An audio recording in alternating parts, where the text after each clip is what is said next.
Mesdames et messieurs, bonjour, ici Vincent Aurélien-Lapopin. Bienvenue à votre bulletin de nouvelles TVCL où nous couvrons toute l'actualité du territoire des Laurentides, d'une partie de la Landière ainsi que d'une partie de l'Outaouais. Et nous commençons cette semaine avec la municipalité du village de Val-David qui est heureuse d'annoncer un partenariat avec le camp de jour Edfi International situé à Val-Morin. Cette initiative offrira aux enfants de la communauté une expérience estivale riche, dynamique et inoubliable du 23 juin au 15 août prochain. Dès l'été, le camp de jour municipal cédera la place à une programmation élargie et diversifiée proposée par Edfi. Situé à seulement 3,5 km du centre de Val-David, le camp garantit un accès facile et pratique pour toutes les familles. Le camp de jour Edfi propose une programmation variée et stimulante pour les enfants de 4 à 15 ans. On parle d'activités multisports, de cirque, d'art et de créativité, une piscine intérieure et une piscine extérieure, l'accès à un plan d'eau naturel, un parcours d'hébertisme et bien plus encore. Un service de garde sera offert de 7h à 18h du lundi au vendredi et un service d'accompagnement pour les enfants ayant des besoins particuliers sera disponible sur demande afin de répondre aux besoins spécifiques des familles. Dans un souci d'accessibilité, la municipalité de Val-David mettra en place une aide financière pour les jeunes de 5 à 12 ans, ajustée en fonction du nombre d'enfants par famille.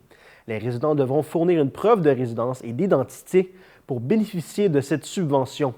Bien que les coûts soient légèrement plus élevés pour le deuxième et le troisième enfant par rapport à l'ancien camp de Val-David, il est important de souligner que le tarif pour le premier enfant est plus avantageux. L'ancien camp de Val-David aurait nécessité une augmentation de prix pour couvrir les coûts. Il est important de souligner les aspects particulièrement attrayants du camp de jour Edfi, notamment l'accès à un plan d'eau, la diversité des activités proposées, un environnement sécuritaire et un encadrement optimal favorisant le bien-être des enfants.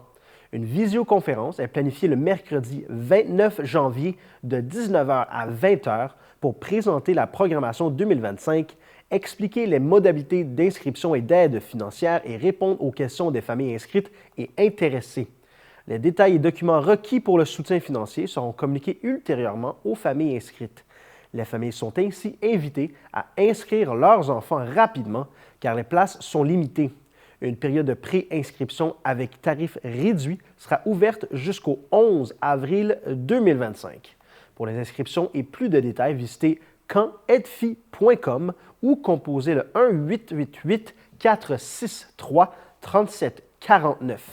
Pour toute question concernant l'aide financière ou les preuves de résidence, contactez la Ville de Val-David à secrétariat@valdavid.com. Plusieurs citoyens de Val-David moins familiers avec Internet sont à la recherche du calendrier des collectes 2025. La version imprimée destinée à tous les citoyens se trouve dans l'édition du bulletin Le Val-Davidois qui a été confié à Post Canada pour livraison avant le congé des fêtes. Cependant, il semble que certains ne l'aient pas encore reçu.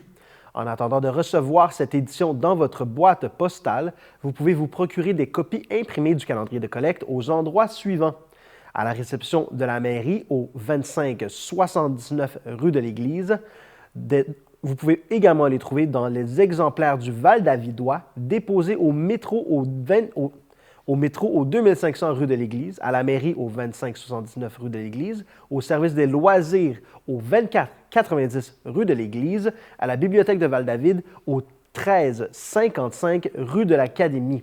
Vous pouvez également télécharger votre calendrier via le lien disponible au valdavid.com sous l'onglet Services aux citoyens /matières résiduelles. Cette année, un calendrier distinct a été créé pour chaque secteur afin de réduire les risques de confusion et de simplifier la compréhension des dates de collecte.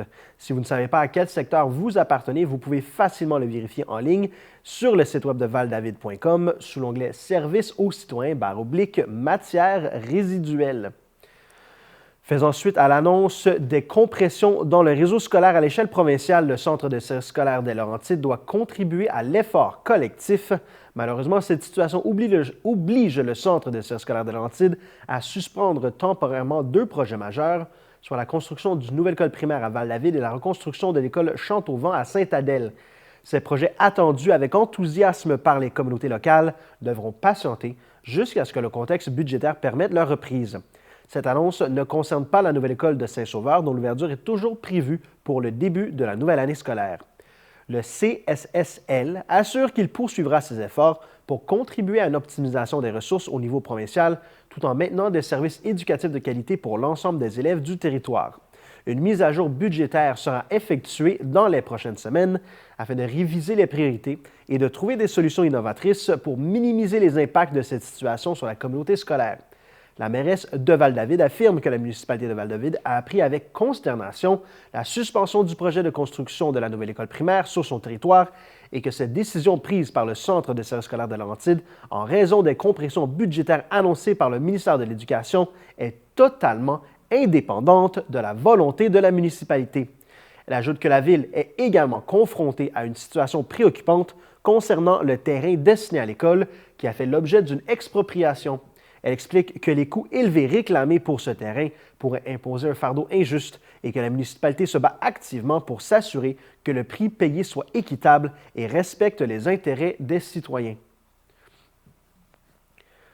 La Ville de Mont-Laurier est heureuse d'annoncer aux citoyens le grand projet gagnant de la 5e édition du budget participatif citoyen. La tour d'observation sur le Mont-Laurier, proposée par Axel Jarvis, Dorsey Lalonde, Méane Saint-Amour et Alix Lapierre, a cumulé le plus de votes cette année. Au total, près de 57 % du vote des citoyens lui ont été attribués comme projet coup de cœur. Le second projet, l'installation de fontaines d'eau dans la ville, a cumulé 11,4 % des votes. La Ville de Mont-Laurier désire également souligner la part des membres bénévoles du comité de pilotage qui ont fait l'analyse de 42 projets dans le cadre de cette démarche. Par la suite, 8 projets ont été soumis au vote des citoyens. Cet été, les services des loisirs, de la culture et des parcs et l'équipe des travaux publics coordonneront la réalisation de ce projet afin d'offrir une tour d'observation accessible gratuitement aux citoyens et aux touristes. Près de 700 citoyens ont voté en ligne dans le cadre de cette 5e édition du budget participatif citoyen. Le conseil municipal a réservé une somme de 35 000 $ pour la réalisation du projet d'un citoyen qui aura obtenu le plus grand nombre de votes. L'été dernier, la Ville a procédé à l'inauguration du sentier illuminé André Bolduc, projet gagnant de la 4e édition, proposé par Sandrine Richer. La Ville tient également à souligner un tout nouveau partenariat auprès des classes de 4e secondaire qui ont participé à la démarche dans le cadre d'un travail scolaire. La Ville remercie les enseignantes Mme Rachel Emotte et Mme Hélène Bigra pour cette collaboration qui a permis aux jeunes de soumettre des idées de projets structurants dans le but d'améliorer le milieu de vie. Félicitations à tous les participants. Le budget participatif est un outil qui permet aux citoyens de proposer des projets d'investissement structurants selon certains critères d'admissibilité. C'est un processus démocratique où les citoyens décident de l'investissement d'une partie du budget municipal. Dans le cadre de son plan stratégique 2019-2025, la Ville de Mont-Laurier a tenu plusieurs consultations publiques et une des orientations stratégiques retenues vise à contribuer au sentiment de fierté et à l'implication communautaire. L'idée de mettre en place un budget participatif permet aux citoyens de s'impliquer et de faire partie prenante du développement de leur ville. Cette approche est transparente, dynamique et favorise le rapprochement entre les citoyens, les élus et les employés municipaux. De plus, cela permet aux citoyens d'améliorer leur qualité de vie et de répondre à des besoins collectifs spécifiquement identifiés par eux. Un montant de 125 000 $ a été accordé pour l'édition 2025 de l'appel à projet de la MRC des Laurentides dans le cadre du Fonds Région et Ruralité volet 2. Les organismes, municipalités et entreprises privées et d'économie sociale peuvent soumettre leurs demandes dès maintenant. La date limite de dépôt des dossiers est fixée au 30 janvier prochain. Chaque année, le Conseil des maires de la MRC des Laurentides encourage des projets ou actions répondant aux priorités d'intervention et aux principes directeurs de la politique de soutien aux projets structurants pour améliorer les milieux de vie du territoire de la MRC des Laurentides en réservant, lors de l'adoption du budget, un montant provenant du Fonds Région et Ruralité. Cette aide financière est destinée à des projets structurants ou à des initiatives visant à résoudre des défis locaux. Ils doivent avoir pour objectif l'amélioration de la qualité de vie des citoyens de la MRC des Laurentides en contribuant à la santé sociale, à l'économie et à l'environnement. Les priorités d'intervention sont l'attraction de nouveaux résidents et travailleurs et leur intégration dans le milieu, la diversification économique et de l'emploi dans un contexte de développement durable, l'efficacité énergétique, la réduction des gaz à effet de serre et l'émission de la gestion des matières et l'optimisation de la gestion des matières résiduelles, positionner l'agriculture comme force de développement, soutenir l'économie locale, augmenter les connaissances du tissu économique de la MRC de Laurentides, améliorer l'accueil et la prise en charge des entreprises, soutenir les industries traditionnelles, valoriser le territoire de la MRC de Laurentides. Tout organisme est admissible, à l'exception des entreprises privées du secteur financier et des coopératives financières. Les organismes admissibles au dépôt sont invités à consulter la politique de soutien aux projets structurants pour améliorer les milieux de vie du territoire de la MRC des Laurentides afin d'en savoir plus sur les modalités du dépôt de demande. Le formulaire de dépôt est disponible en ligne. Seules les demandes complètes seront examinées. La date limite de dépôt des dossiers est fixée au 30 janvier prochain. Toute la documentation est consultable sur le site web de la MRC des Laurentides. Les projets déposés seront analysés par le comité d'analyse du Fonds Région et Ruralité. Il attribuera les sommes selon les critères de la grille d'évaluation et les mandats ou enjeux énoncés. La MRC des Laurentides, de concert avec sa Corporation de développement économique, annonce son intention de réaliser son premier projet de construction de logements abordables.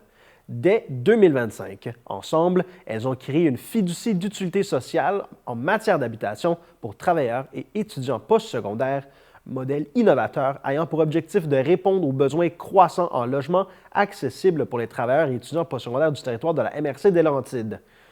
Le projet comprendra des logements réservés aux travailleurs des entreprises locales avec des baux signés directement avec cette dernière. Un étage de l'immeuble comprenant des chambres avec espace commun sera également dédié aux étudiants en partenariat avec le Centre collégial de Mont-Tremblant afin de répondre à la demande croissante en matière de logement étudiant. Pour ce premier projet, la Ville de Mont-Tremblant contribuera par la cession d'un terrain à la fiducie permettant de diminuer les coûts de construction de ces logements destinés à favoriser l'attractivité économique du territoire et à pallier la pénurie de main-d'œuvre à laquelle font face les employeurs locaux. Ce modèle unique au Québec, qui vise la construction de logements abordables à perpétuité, est un véritable levier pour soutenir la croissance de la région. En répondant à la pénurie de logements pour les employés locaux et dynamiser l'économie locale, la MRC des Laurentides termine ainsi l'année sur une note positive avec un projet d'envergure en phase de développement qui profitera à la fois à l'économie et à la population locale. Depuis janvier 2024, 9 municipalités de Laurentides travaillent solidairement à l'élaboration d'un plan de protection des sources d'eau potable accompagné d'Abri-Nord, l'organisme de bassin versant de la Rivière-du-Nord. Cette initiative vise à préserver ou améliorer la qualité et la quantité de l'eau potable en réponse aux menaces potentielles mises en lumière par les analyses de vulnérabilité conformes au règlement sur le prélèvement des eaux et de la protection du gouvernement du Québec. Les municipalités impliquées dans ce projet sont la Ville de Saint-Jérôme, la Ville de Prévost, la municipalité de Piémont, la Ville de Saint-Sauveur, la Ville de Sainte-Adèle, la municipalité de Valmorin, la municipalité du village de Val-David, la Ville de Sainte-Agathe-des-Monts et la municipalité de Sainte-Lucie-des-Laurentides. Mélanie Lauzon, directrice générale d'Abri-Nord, affirme que ce projet reflète exactement la mission de la gestion intégrée de l'eau, démontrant l'importance d'une solidarité amont-aval du territoire. Elle ajoute qu'il est inspirant de collaborer avec autant de municipalités motivées à protéger les ressources en eau de matière concertée. Les municipalités responsables de prélèvement d'eau de catégorie 1, donc desservant plus de 500 personnes, devaient soumettre en 2021 un rapport d'analyse de vulnérabilité de leurs sources d'approvisionnement visant à identifier les menaces potentielles pour la qualité et la quantité de l'eau. Dans ce contexte, Abri-Nord a réalisé une analyse de vulnérabilité pour la ville de Saint-Jérôme, constatant des menaces communes à celles d'autres municipalités en amont. L'organisme de bassin versant a amorcé un partenariat avec celle-ci afin d'élaborer un plan de protection conjoint des sources d'eau potable. Les problématiques priorisées dans l'élaboration du plan sont les suivantes: les eaux usées des installations septiques individuelles, les eaux usées municipales et industrielles, la disponibilité et la quantité d'eau, les inondations, l'entretien des routes, le transport et l'entreposage d'hydrocarbures, les sites contaminés. Afin de coordonner leurs actions face aux menaces identifiées,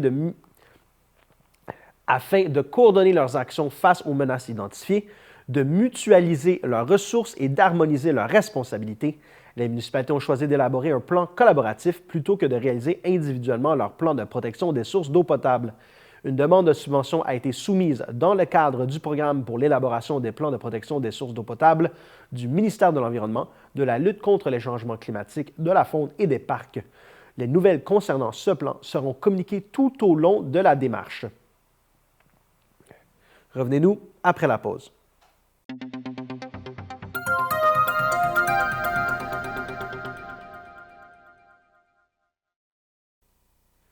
Dans sa démarche éco-responsable et soucieux de réduire son empreinte écologique, le Conseil municipal de Sainte-Adèle a décidé de mettre fin à l'édition papier du calendrier municipal et d'offrir dorénavant une version électronique.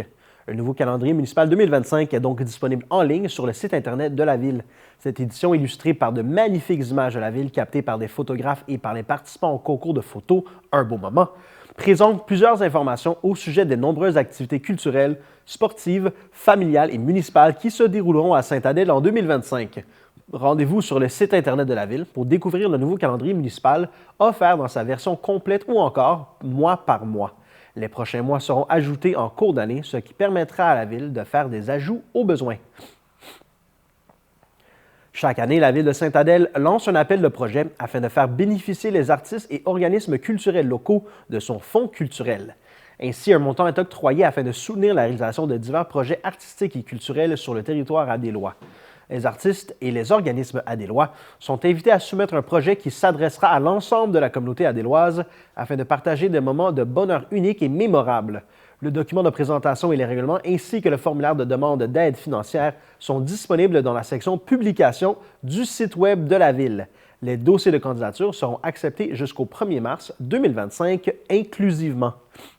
Sainte-Adèle est fière de renouveler en 2025 l'entente conclue avec le transport adapté et collectif des Laurentides pour permettre aux étudiants fréquentant une institution collégiale ou universitaire à temps plein ou inscrits à un programme de formation professionnelle à temps plein de bénéficier de la gratuité pour les titres de transport du circuit liaison l'Inter Mont-Tremblant-Saint-Jérôme.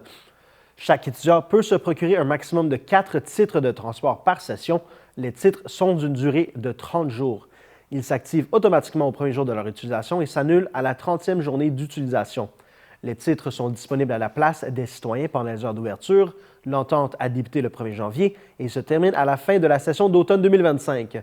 Pour se prévaloir de la gratuité, l'étudiant doit être résident de la Ville de Sainte-Adèle, fréquenter une institution collégiale ou universitaire à temps plein ou encore être inscrit à un programme de formation professionnelle à temps plein. Les documents à fournir sont une pièce d'identité avec photo, une preuve d'inscription à la session et l'étudiant doit se procurer son titre mensuel à la personne à la place des citoyens.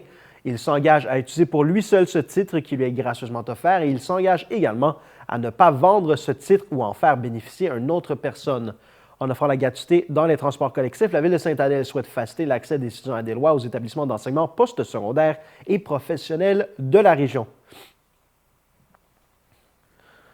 En raison d'une circulation active de la rougeole et de la confirmation de quelques cas dans les Laurentides, la Direction de santé publique du Centre intégré de santé et de services sociaux des Laurentides invite la population à redoubler de prudence et à suivre les recommandations pour limiter la transmission de la maladie afin de protéger les plus vulnérables.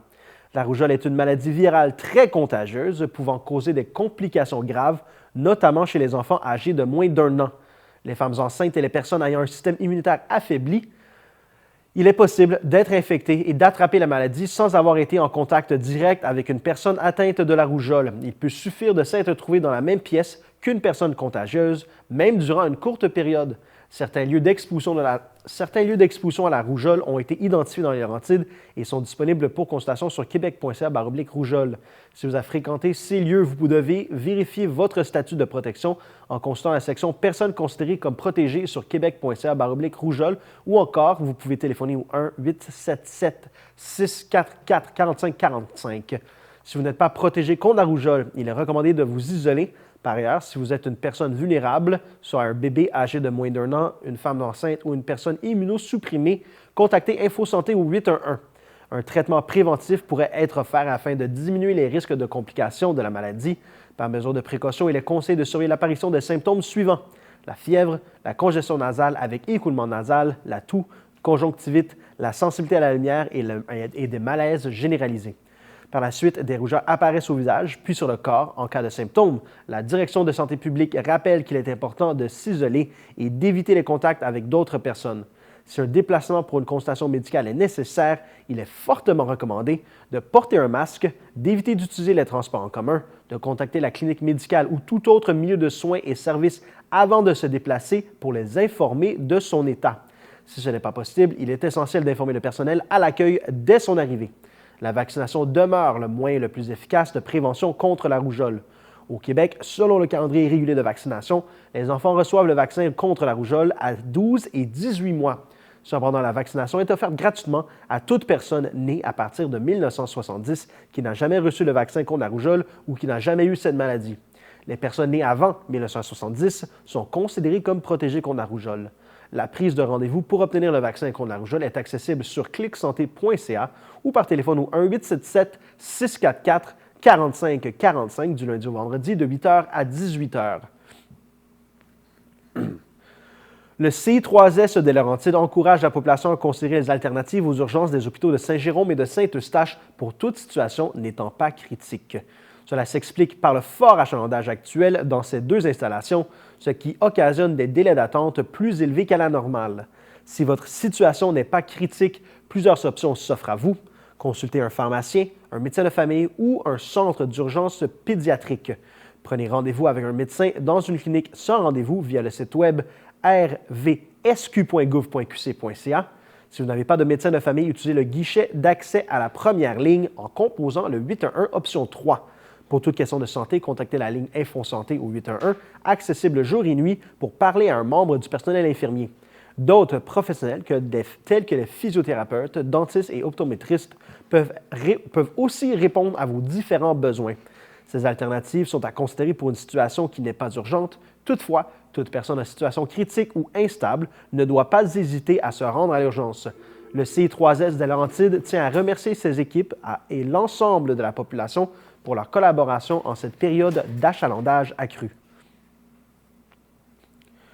Devant l'augmentation de la transmission de plusieurs infections respiratoires telles que la grippe et la COVID-19, le CI3S des Laurentides a modifié ses consignes et le port du masque est de nouveau obligatoire dans certaines installations. Pour les visiteurs et proches aidants, le port du masque est obligatoire pour les personnes souhaitant être auprès d'un usager hospitalisé en centre hospitalier ou en observation à l'urgence. Toutefois, il n'est pas obligatoire dans les autres secteurs ainsi que dans les milieux de vie tels que le CHSLD, mais demeure fortement encouragé. Pour les usagers, le port du masque demeure obligatoire dans toutes les installations du CI3S des Laurentides pour les usagers ayant des symptômes respiratoires et ou liés à la COVID-19. Il n'est pas obligatoire autrement, mais demeure suggéré, particulièrement pour les usagers immunosupprimés ou greffés. Dans les milieux de vie, le masque n'est pas obligatoire. Pour les travailleurs de la santé, le port du masque est obligatoire en présence d'un usager à l'hôpital ou dans un contexte de soutien à domicile. Julie Delaney, présidente directrice générale du CI3S des Laurentides, explique que la mise en place de cette mesure est nécessaire pour assurer le bien-être et la santé des usagers et du personnel. Pour connaître tous les détails quant au port du masque dans les installations du CI3S des Laurentides, visitez la section Visiteurs et proches aidants du site web du CI3S des Laurentides. En raison d'une circulation active de la rougeole au Québec et de la présence de plusieurs milieux d'exposition dans les régions des Laurentides, de Laval, de Montréal et de la Montérégie, le ministère de la Santé et des Services sociaux invite la population à redoubler de prudence et à suivre les recommandations de la santé publique. En décembre 2024, une nouvelle éclosion de rougeole au Québec a été déclarée. Cette éclosion est toujours en cours et un 11e cas a été déclaré. Ce dernier cas a notamment fréquenté les corridors intérieurs du CF Carrefour Laval durant sa période de contagion ainsi que le renombré du même établissement le 7 janvier. Ainsi, des milliers de personnes ont pu être exposées à la rougeole. Plusieurs autres lieux d'exposition à la rougeole ont été identifiés et sont disponibles sur québec.ca/rougeole. Si vous avez fréquenté ces lieux, vous devez vérifier votre statut de protection en consultant la section « Personnes considérées comme protégées » sur le site québec.ca/rougeole ou encore en téléphonant au 1-877-644-4545. Afin de limiter la transmission de la maladie, il est important de rappeler que les personnes non protégées contre la rougeole qui ont été en contact avec un cas de rougeole ou qui se trouvaient sur les lieux et les dates d'exposition possibles à un cas de rougeole doivent s'isoler et surveiller l'apparition de symptômes. Si vous êtes protégé contre la rougeole, il est très peu probable que vous contractiez la maladie. Par mesure de précaution, il est conseillé à toute personne exposée à la rougeole de surveiller l'apparition des symptômes suivants: fièvre, congestion nasale avec écoulement nasal, toux, conjonctivite, sensibilité à la lumière et malaise généralisé. Par la suite, des rougeurs apparaissent au visage puis sur le corps. Le conseil municipal de la ville de Mont-Laurier a adopté le budget 2025 équilibré de 36 223 380 $. En octobre dernier, la MRC d'Antoine Labelle a déposé le nouveau rôle d'évaluation foncière reflétant la valeur réelle des propriétés sur le marché immobilier en date du 1er juillet 2023. Dans ce contexte, la Ville de Mont-Laurier a dû effectuer un exercice financier important pour minimiser l'impact des nouvelles valeurs foncières des immeubles qui ont augmenté de façon variable s'il s'agit d'immeubles desservis ou non, de commerce ou d'industrie. En moyenne, le rôle imposable a augmenté de 42,5 %. La Ville s'est assurée d'avoir les revenus nécessaires pour maintenir la qualité des services aux citoyens. À titre de référence, une maison unifamiliale moyenne du secteur desservi par les réseaux d'égouts et d'aqueducs qui valait 169 000 $ en 2022 est maintenant évaluée à 252 800 $, selon le rôle d'évaluation 2025.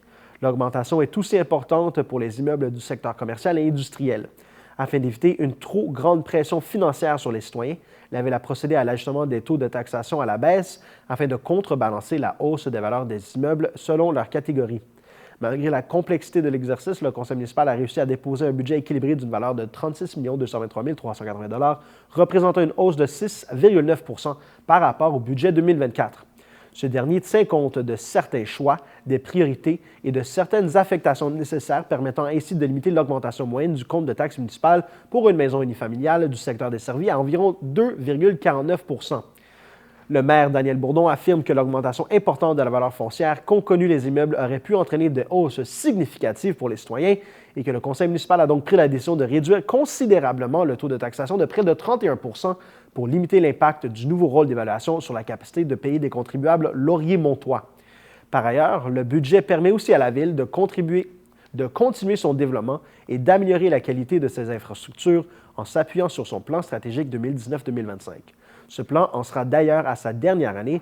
D'autre part, M. Bourdon tient à informer la population que les décisions prises dans le cadre des activités de fonctionnement et les choix d'investissement du présent budget font suite à une démarche rigoureuse comprenant diverses analyses sur la capacité financière de la Ville. Le maire mentionne que, comme il le fait depuis 2018, le conseil municipal travaille en collaboration avec l'administration municipale afin d'assurer une gestion financière transparente et rigoureuse des fonds publics. Il ajoute que ce soit par la révision de certaines façons de faire, l'obtention d'aides financières et l'utilisation de modes de financement créatifs, la Ville tente par tous les moyens de maximiser ses investissements en minimisant ses emprunts et par le fait même l'impact sur sa dette. Le programme triennal d'immobilisation cumule pour sa part 24 518 950 $ pour les investissements en lien avec les infrastructures de rue, les bâtiments, les machineries véhicules, outillages et les infrastructures de loisirs, de la culture et des parcs en support à la réalisation de son plan stratégique. Ces investissements incluent la phase 3 du projet de revitalisation du centre-ville, le resurfaçage et la réfection des trottoirs de la rue de la Madone entre la rue Belle-Rive et la SAAQ, la réfection du trottoir sur le boulevard Albini-Paquette entre la rue Chasles et le restaurant Place Mont-Laurier Pizzeria, la phase 4 de la réfection du secteur de l'hôpital sur la rue de la Pensée, la construction de nouvelles rues par l'entremise d'ententes promoteurs dans le cadre de développement immobilier. L'investissement de près de 4 millions de dollars sont prévus pour la réfection de tronçons de certains chemins en milieu rural et semi-urbain, selon la confirmation des aides financières, la poursuite du projet de construction de la bibliothèque, la réfection complète du pôle sportif dans le secteur de Saint-Jean-sur-le-Lac, un projet majeur où l'ensemble des plateaux sportifs seront remis à neuf, le déploiement de la phase 2 de son réseau cyclable, la finalisation du projet de sentier et d'interprétation de la nature au ruisseau Ville-Mère, la poursuite du déploiement du plan directeur des parcs, la construction d'une station de lavage pour les bateaux à proximité du lac Thibault et du centre de plein air. Des investissements sont également prévus pour la modernisation de machinerie et d'équipements de la Ville, dont le remplacement de véhicules légers ainsi qu'une rétrocaveuse. Pour consulter le rapport détaillé du budget 2025, il suffit de visiter le villemontlaurie.qc.ca, onglet Vie municipale, en cliquant sur Budget et État financier. La Ville de Morin Heights invite dès maintenant ses résidents à se procurer leur carte citoyenne. Cette carte gratuite, valide pendant 2 ans, vous permettra de vous identifier en tant que citoyen de Morin Heights et servira entre autres à vous donner accès à certaines gratuités ou tarifs préférentiels. Par exemple, pour vous procurer la tarification résidente pour les cours, les sports en gymnase et différentes activités, pour vous procurer l'accès sans frais aux terrains de tennis et de pickleball extérieur, ainsi qu'aux sentiers de raquettes et fat bike en hiver, pour vous donner accès au parc Lumis, pour vous faciliter l'accès aux événements municipaux et aux complexes sportifs. Vous pouvez vous la procurer en ligne ou en personne au Chalet Bellevue 7 jours sur 7 entre 9h et 16h. Pour assistance, communiquez avec la Ville au 450-226-3232 au poste 132. Si vous procédez en ligne, vous pourrez aller récupérer votre carte à l'entrée principale du Chalet Bellevue quelques jours plus tard. Lors d'un déménagement, il est de la responsabilité du détenteur de la carte citoyenne de signifier à la municipalité tout changement d'adresse par courriel ou par téléphone au Chalet Bellevue. La date d'expiration se trouve au dos de la carte. Si la carte est expirée, il est important de la conserver car une étiquette adhésive indiquant la nouvelle date d'expiration sera apposée au dos de la carte. Lors du renouvellement, la présentation de la carte est obligatoire, sans quoi des frais de remplacement de 5 $ seront exigés. Une preuve de résidence valide et une pièce d'identité avec photo de chaque membre de la famille sera exigée pour prendre possession d'une carte citoyenne. Revenez-nous après la pause.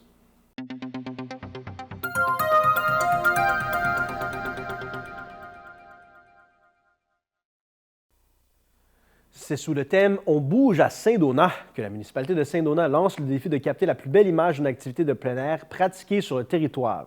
A gagné le premier prix de 100 $, un deuxième prix de 75 $ et un troisième prix de 50 $. Les photos pourront être utilisées dans différents outils de communication de la municipalité en mentionnant le nom du photographe. Pour être admissibles, les photos doivent avoir été prises sur le territoire de Saint-Donat et montrer une activité. Pour participer, envoyez vos images par courriel à communication avec un S1 à commercial saint-donat.ca avant le 21 mars prochain. En raison des conditions météorologiques favorables des derniers jours, la MRC d'Antoine Labelle désire informer la population de l'ouverture prochaine du parc linéaire Le Petit Train du Nord à la circulation de motoneige.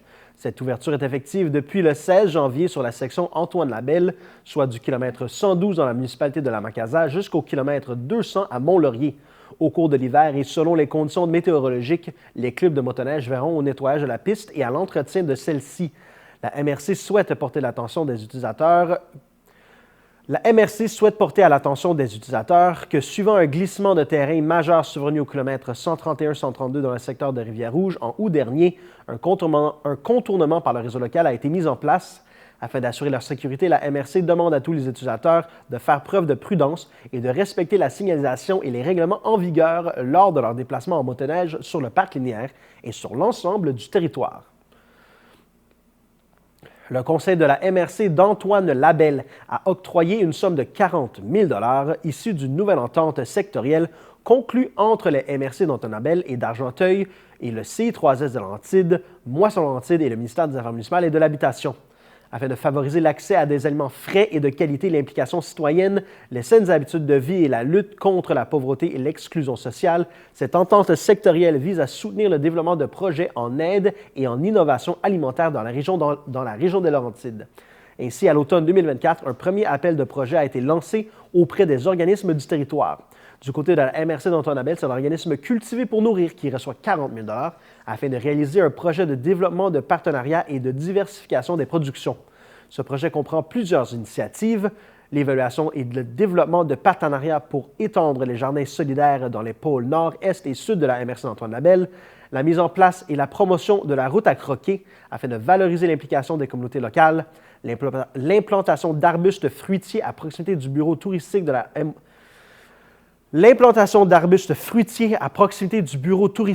à Mont-Laurier avec une production dédiée à l'autocueillette solidaire, l'élargissement des jardins existants de Cultiver pour nourrir.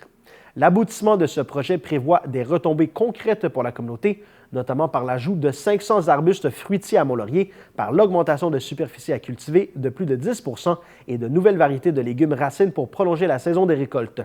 Ce projet s'inscrit dans une démarche globale visant à encourager l'autosuffisance alimentaire et à promouvoir une agriculture responsable sur le territoire. Un nouvel appel de projet est en cours. Les organismes admissibles, notamment ceux qui œuvrent en sécurité alimentaire et intéressés à déposer une demande d'aide financière dans le cadre de cette entente, peuvent le faire jusqu'au 31 janvier prochain. Pour toute information, contactez le service d'aménagement du territoire de la MRC d'Antoine Labelle au 819-623-3485 au poste 206 ou par courriel à aménagement@mrcantoinelabelle.qc.ca. C'est lors de la séance extraordinaire du 19 décembre dernier que le conseil de la MRC d'Antoine Labelle a nommé Frédéric Houle au poste de directeur général. M. Houle œuvre au sein du CLD de la MRC d'Antoine Labelle depuis 2009, dont les 9 dernières années en tant que directeur général. Grâce à sa vaste connaissance du milieu municipal, économique et du territoire, ainsi qu'à son expertise en gestion stratégique, M. Houle est pleinement conscient des défis auxquels la MRC devra répondre dans les prochaines années. Son parcours académique et professionnel axé sur la gestion, l'amélioration continue et la performance organisationnelle témoigne de sa capacité à mener à bien des initiatives ambitieuses et à mobiliser les acteurs clés pour assurer le développement durable de la région. Citoyen de la MRC d'Antoine-Labelle depuis plus de 30 ans, M. Houle est d'abord diplômé d'un bac en administration des affaires et d'une formation de deuxième cycle en sciences financières de l'Université de Sherbrooke. Il poursuit présentement une maîtrise en administration des affaires pour cadre en exercice au campus Laurier-Montois de l'Université du Québec en Abitibi-Témiscamingue. Sous la direction de M. Frédéric Houle, l'élaboration et la mise en œuvre de planification stratégique territoriale ont été réalisées avec succès, accompagnées d'une transformation organisationnelle et numérique complète du CLD Antoine-Labelle. Ces initiatives ont permis d'améliorer significativement l'efficacité de l'organisation tout en répondant aux défis de la communauté entrepreneuriale. Parmi ses réalisations phares, il a participé activement à la synergie stratégique du secteur forestier, menant au dépôt d'une demande de reconnaissance pour une zone d'innovation en bioéconomie forestière. Ceci illustre son leadership visionnaire et sa capacité à mobiliser des partenaires autour de projets d'envergure. Membre fondateur de la Maison de l'entrepreneur d'Antoine-Labelle, un modèle acclamé à travers le Québec pour son approche collaborative dans le soutien aux entreprises, il a joué un rôle prépondérant dans le renforcement de l'écosystème du développement régional. Enfin, il a été un allié majeur des phases de pré-démarrage et de démarrage de la coopérative de télécommunications d'Antoine-Labelle, un projet essentiel pour l'accès aux technologies dans la région, tout en contribuant à la création et au maintien de plus de 6 500 emplois. M. Houle succède à Mme Mylène Maillère, qui occupait le poste de directrice générale depuis 2016. Le mois dernier, le conseil municipal de Sainte-Agathe-des-Monts a adopté le budget 2025 présenté par le maire M. Frédéric Brouillé et le directeur général de la ville, M. Simon Lafrenière. Ce budget équilibré de près de 50 millions de dollars reflète une gestion responsable des finances municipales et vise à soutenir la stratégie de croissance durable de la ville. Cette année, la MRC des Laurentides a publié un nouveau rôle d'évaluation foncière, révélant une augmentation moyenne de 54 des valeurs foncières sur l'ensemble des types d'immeubles du territoire. Cette hausse découle directement de la forte progression des transactions immobilières observées ces dernières années, un phénomène visible partout au Québec. Pour limiter les impacts de cette augmentation pour les citoyens, le conseil municipal a pris la décision de réduire les taux de taxes foncières. Pour la ville, de 0,5192 $ à 0,3324 $ par tranche de 100 $. Pour l'agglomération, de 0,2064 $ à 0,1344 $ par tranche de 100 $. Le maire Frédéric Brouillé mentionne que le budget 2025 a été élaboré avec rigueur, et répond à la fois aux besoins actuels et futurs de la population grandissante, tout en préservant l'équilibre financier de la ville. Il ajoute que le budget reflète la détermination de la ville à maintenir des services essentiels de qualité, tout en planifiant un avenir prospère pour la communauté et que la durabilité est au cœur des actions.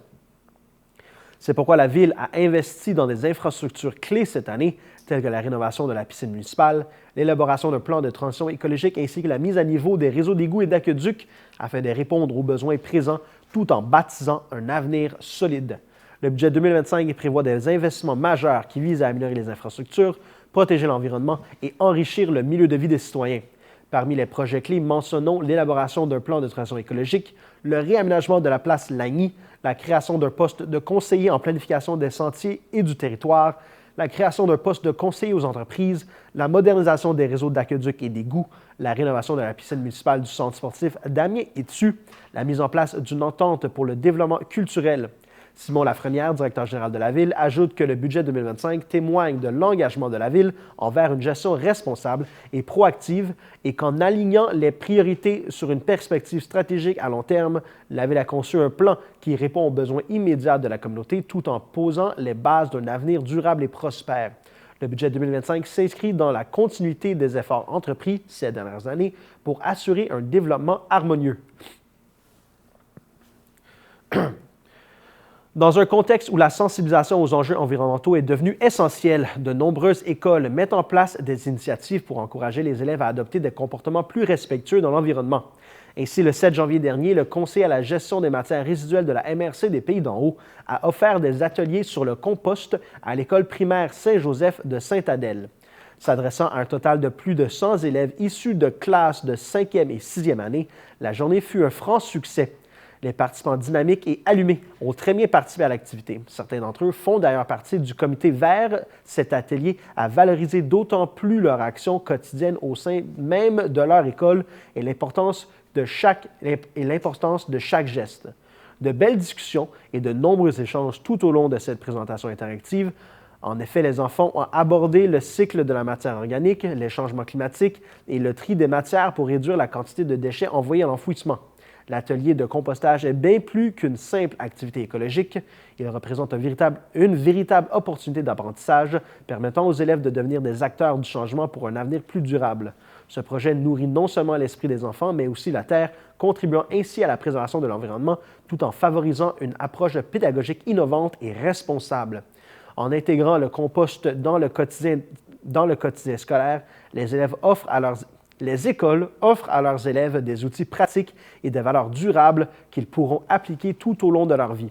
Les établissements intéressés peuvent communiquer avec la MRC des Pays d'en haut à collecte-ici@mrcpdh.org pour planifier des activités.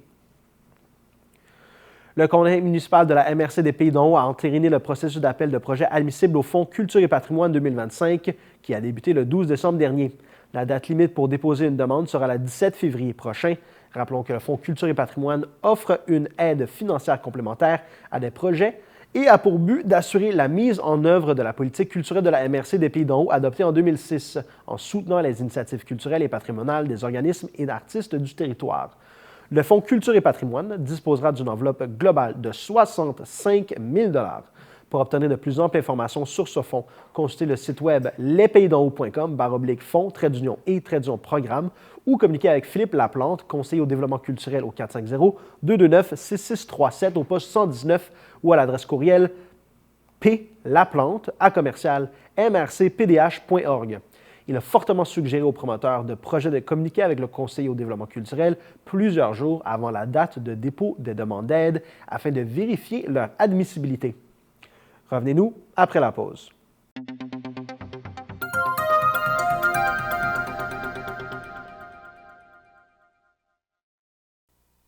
Lors de la dernière séance du Conseil de la MRC des Pays d'en haut, plusieurs faits sont à noter, dont la volonté ferme du Conseil de consolider les acquis en matière d'infrastructures écotouristique et patrimoniales et d'investir pour les générations futures.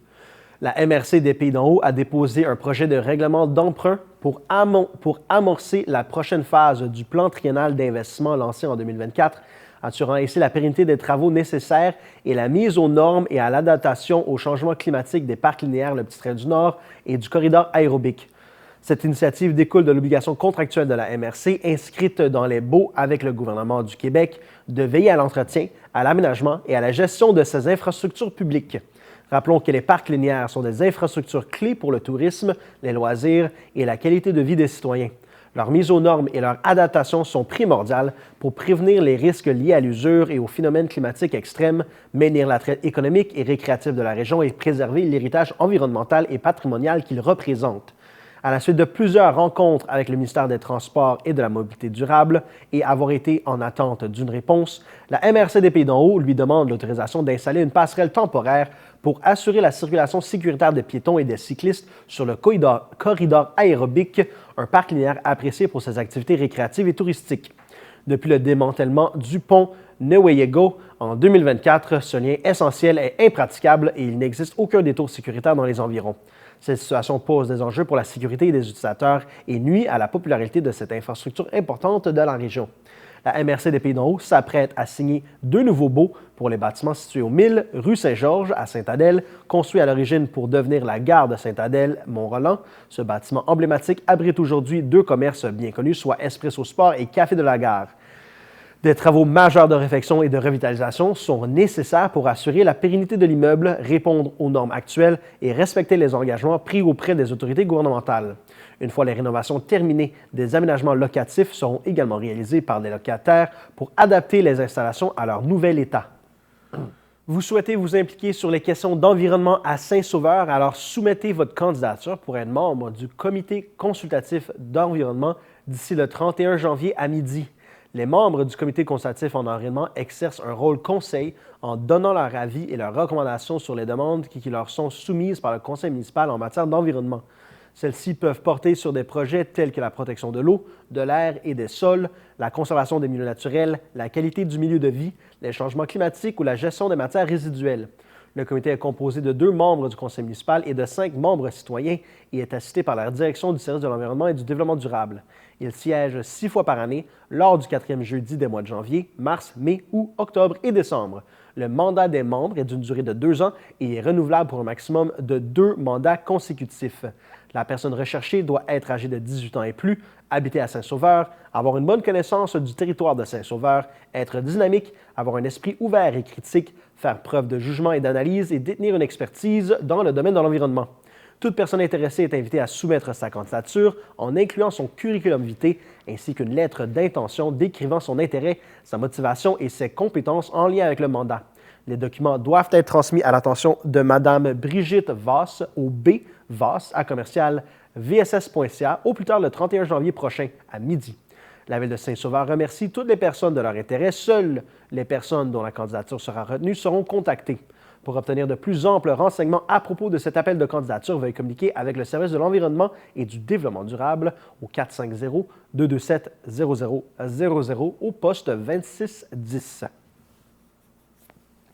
La gestion des camps de jour de la Ville de Mont-Tremblant pour l'été 2025 sera confiée à Gestion Vincent et Limoges Inc., entreprise ayant obtenu le meilleur pointage global dans le cadre de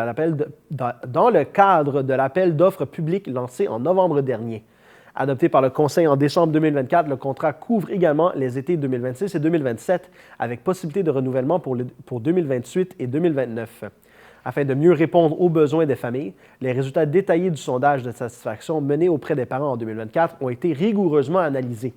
Ces derniers ont exprimé des attentes claires concernant la variété et la qualité des activités offertes, la compétitivité des tarifs ainsi qu'une meilleure utilisation des infrastructures locales et des activités de plein air.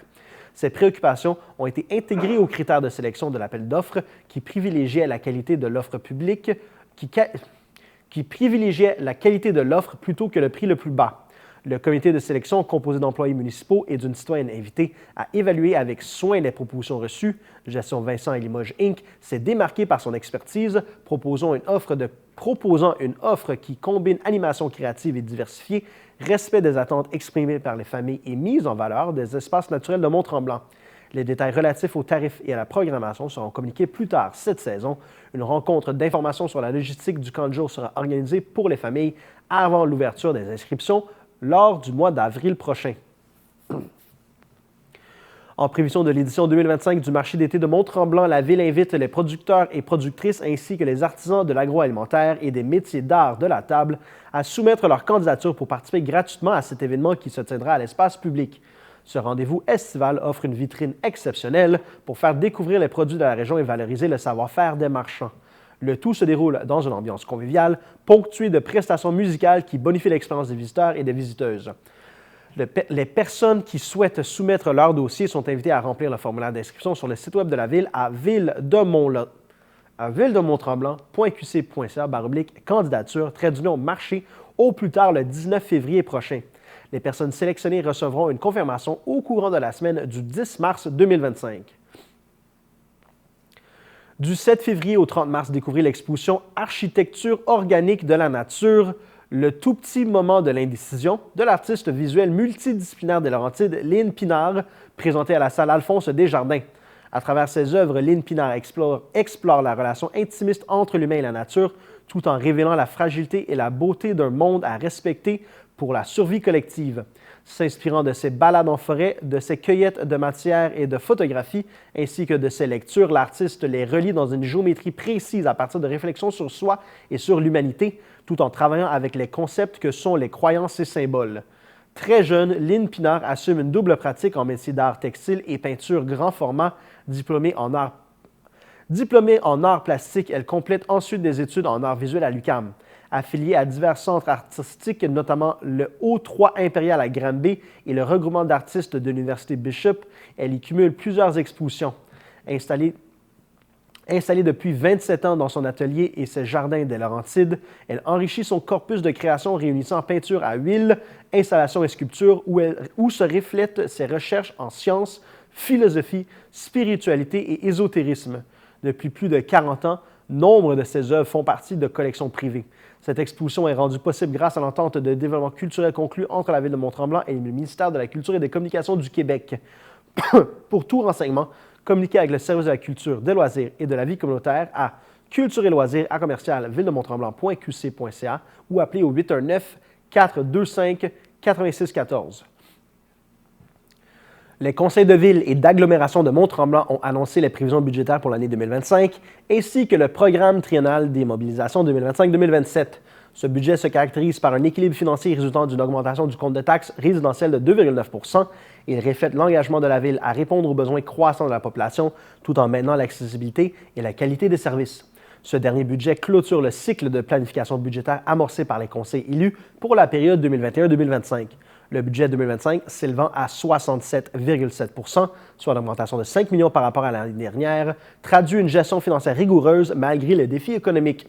Avec une augmentation moyenne des taxes de 2,9 %, le compte de taxes pour une résidence type, évalué à 487 000 $, augmentera de 102 $. En parallèle, les taxes de services à tarif fixe, incluant l'aqueduc, les égouts, la collecte des matières résiduelles et le contrôle des insectes piqueurs, connaîtront une hausse de 2,95 %. De plus, une nouvelle taxe de 92 $ sera appliquée aux immeubles non résidentiels et aux résidences de tourisme pour soutenir la transition vers les compteurs d'eau intelligents. Ce projet, qui s'étendra sur plusieurs années, vise à assurer une saine gestion de la consommation de l'eau potable. Le programme triennal d'immobilisation, totalisant 68,5 %, vise à garantir la pérennité et la qualité des infrastructures urbaines tout en répondant aux défis liés à l'urbanisation de la ville. Ce programme prévoit des investissements stratégiques en 2025 dans plusieurs secteurs clés, soit la réhabilitation du terrain multisport derrière l'école secondaire, la réfection de la patinoire extérieure à l'îlot sportif Éric Gay, des travaux de transformation de l'édifice Félix Calvé, des travaux de pavage annuels, l'achat de véhicules municipaux, la réfection du pavage et des trottoirs au chemin du village, le garage municipal pour des plans et devis d'agrandissement du stationnement et des espaces de bureaux et des travaux en 2026, le début des travaux d'agrandissement de l'usine de traitement des eaux usées du secteur centre-ville, l'agrandissement et l'augmentation de la capacité de la station de pompage Ruisseau Noir, la mise à niveau de l'égout et de l'aqueduc au secteur de la forge Lauson, la transition vers les compteurs d'eau intelligents, l'optimisation du réseau des sentiers, l'acquisition d'équipements pour l'entretien, la fin des travaux de réaménagement dans les locaux de la caserne 52. Le budget 2025 de la Ville de Mont-Tremblant reflète une vision tournée vers l'avenir. Il s'aligne avec les priorités du plan stratégique 2024-2028, plaçant le développement durable et la gestion responsable des ressources au centre des initiatives.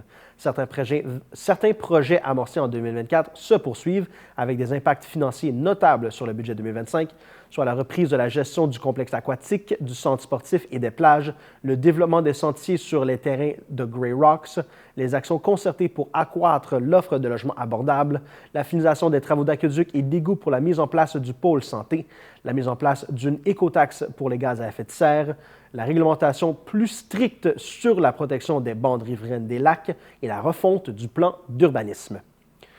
Voilà, c'était tout cette semaine pour votre bulletin de nouvelles TVCL. Je vous remercie d'avoir été à l'écoute. À la semaine prochaine.